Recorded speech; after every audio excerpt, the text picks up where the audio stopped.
Well, for more on the tensions between Israel and Iran, I'm joined by Gil Hoffman. He's the chief political correspondent and analyst at the Jerusalem Post. Gil, great to talk to you. Coinciding with the Vice President's visit to Israel, Iran has obviously been testing missiles that it says can hit Israel. Do you think that this then warrants Israel asking America for more military assistance?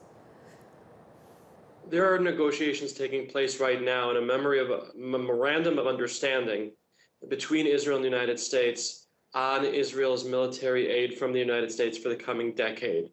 The Obama administration, while it's had tension with Israel, intended to significantly increase the military aid, in part because of the region becoming more dangerous with ISIS and with the potential for a nuclear Iran. And that is something that was a central issue in the talks today between Netanyahu and Joe Biden.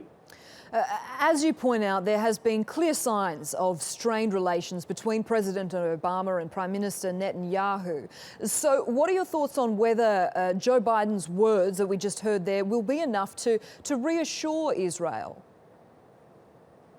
Look, the relations between Joe Biden and Israel are excellent, and they have been for 30 years, but he's not the president of the United States.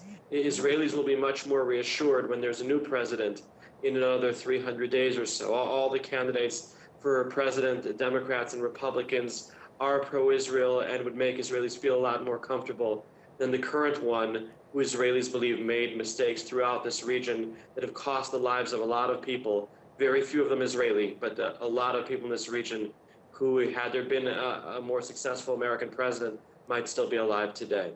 Do you think that Benjamin Netanyahu would prefer Donald Trump over perhaps Hillary Clinton or Bernie Sanders?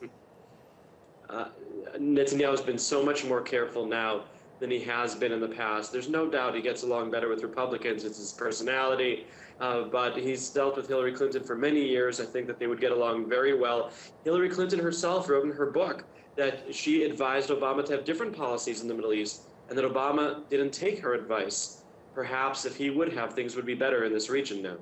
Gil, if we can turn now to the Palestinian issue, there have been 5 months of heightened tensions, and now Netanyahu has announced more restrictive measures. So what impact do you think they will have?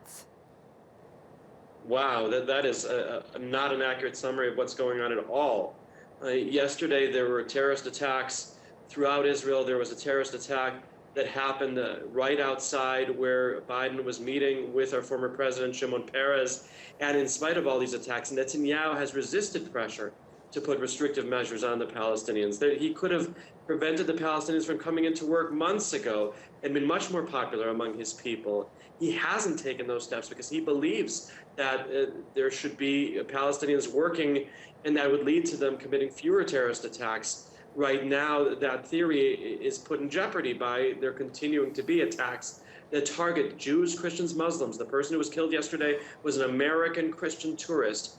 And Netanyahu will be under a lot of pressure to do what he can to end this violence. And perhaps if there was more pressure on the Palestinian leadership, maybe the violence would end, which would be better for the Palestinian people. Do you think that it is at all possible to see an end to this violence? I mean, the Vice President, Joe Biden, did mention a two-state solution between Israel and Palestine. What are the chances of that actually happening, Gil? Natasha, the violence has to end first, and then when there'll be different leadership in Washington, that who the Palestinians trust as well as the Israelis, there are going to be negotiations again, and I believe that Netanyahu would go a long way to bring about a two-state solution. He's still in favor of it, despite inaccurate reports that suggested otherwise, but there has to be the right kind of circumstances, because no one wants to create a failed state for the Palestinians like America did with Iraq. Gil Hoffman, always great to get your insight. Thanks for joining us.